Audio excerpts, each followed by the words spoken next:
राहुल गांधी पर राजस्थान सरकार में कैबिनेट मंत्री विश्वेंद्र सिंह के बेटे और सचिन पायलट के करीबी कहे जाने वाले अनिरुद्ध सिंह ने सोशल मीडिया पर एक पोस्ट लिखा है। अनिरुद्ध सिंह ने एक बार फिर कांग्रेस नेता राहुल गांधी के खिलाफ सोशल मीडिया पर तंज कसा है।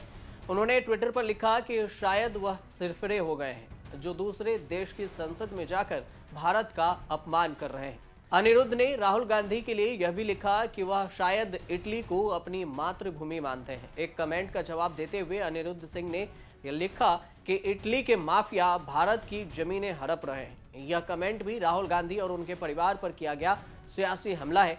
चूंकि अनिरुद्ध सिंह सचिन पायलट के कट्टर समर्थक हैं और उन्हें मामा भी कहते हैं। Social media users Kailash Chaudhary ने लिखा कि आपके मामा तो राहुल गांधी का दिन भर गुणगान करते हैं। इसके जवाब में अनिरुद्ध सिंह ने रिप्लाई किया और कहा कि आपका बेवकूफ़ी भरा कमेंट है। वे व्यक्तिगत रिश्तों को राजनीतिक रिश्तों से जोड़कर क्यों देखते हैं। अनिरुद्ध सिंह के इस ट्वीट पर बवाल हो गया है। कुछ कांग्रेस कार्यकर्ताओं ने इसकी कड़ी आलोचना की है। हालांकि अनिरुद्ध को सचिन पायलट का काफी करीबी माना जाता है।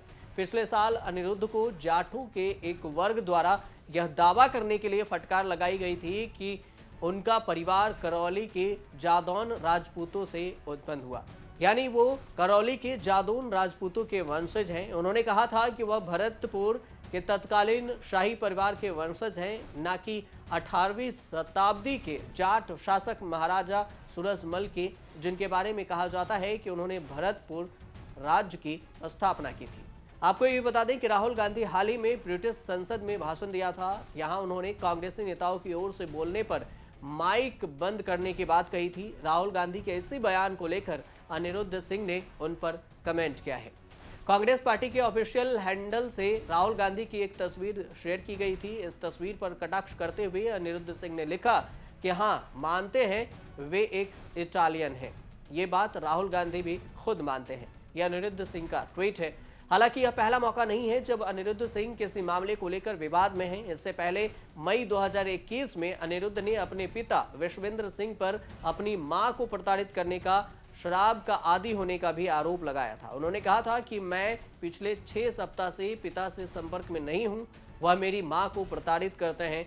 उन्होंने ये भी कहा था कि जो दोस्त मेरा साथ देते हैं उनके व्यवसाय को बंद करा दिया जाता है। 1.5 साल पहले अनिरुद्ध ने पुलिस थाने में शिकायत देकर कहा था कि उन्हें अपने पिता से जान का खतरा है। उनके समर्थक उन्हें जान से मारने की धमकियां दे रहे हैं। भरतपुर एसपी को शिकायत देते हुए अगस्त 2021 को अनिरुद्ध ने सुरक्षा देने की मांग भी की थी। अनिरुद्ध सिंह अपनी मां के साथ रहते हैं। पारिवारिक संपत्ति विवाद को लेकर अपने पिछले कुछ सालों से वे पिता के सख्त खिलाफ है। हालांकि विश्वेंद्र सिंह ने पिछले 4 साल से अनिरुद्ध के आरोपों और टिप्पणियों पर कोई भी कमेंट नहीं दिया है, ना ही कोई प्रतिक्रिया आई है कि ऐसा उनके बेटे का बयान क्यों आता है। अनिरुद्ध ने अपनी पढ़ाई लंदन विश्वविद्यालय से की है और आपको बता दें कि 2020 में अशोक गहलोत सरकार के खिलाफ पायलट के साथ विद्रोह करने वाले कांग्रेस के सबसे प्रमुख विधायकों में से एक विश्वेंद्र सिंह थे।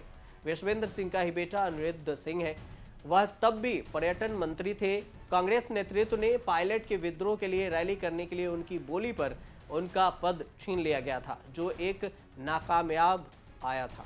एक तरफ राजस्थान कैबिनेट में अपनी ही पार्टी के मंत्री के बेटे राहुल गांधी पर अटपटा बयान दिया, तो दूसरी तरफ राहुल गांधी के कैम्ब्रिज यूनिवर्सिटी में दिए गए बयान पर बीजेपी के केंद्रीय मंत्री किरेन रिजिजू ने राहुल गांधी को पप्पू तक कह दिया है। रिजिजू ने एक के बाद एक कई ट्वीट कर राहुल गांधी पर जुबानी वार किया। रिजिजू ने कहा कि कांग्रेस के स्वयंभू युवराज ने सारी हदें पार कर दी है।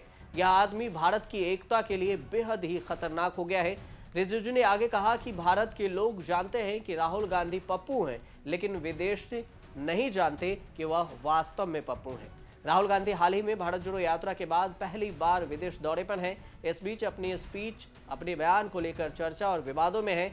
2022 में भी राहुल गांधी विदेश दौरे पर कैम्ब्रिज में स्पीच लेक्चर देने गए थे, जिसमें भारत और चीन के रिश्तों को लेकर बयान दिया था, जिसे लेकर भारत में फिर से विवाद हुआ था और एक बार अब फिर 2023 में उनके बयानों से भारत में बवाल मचा हुआ है। आप देखते रहिए न्यूज़ तक।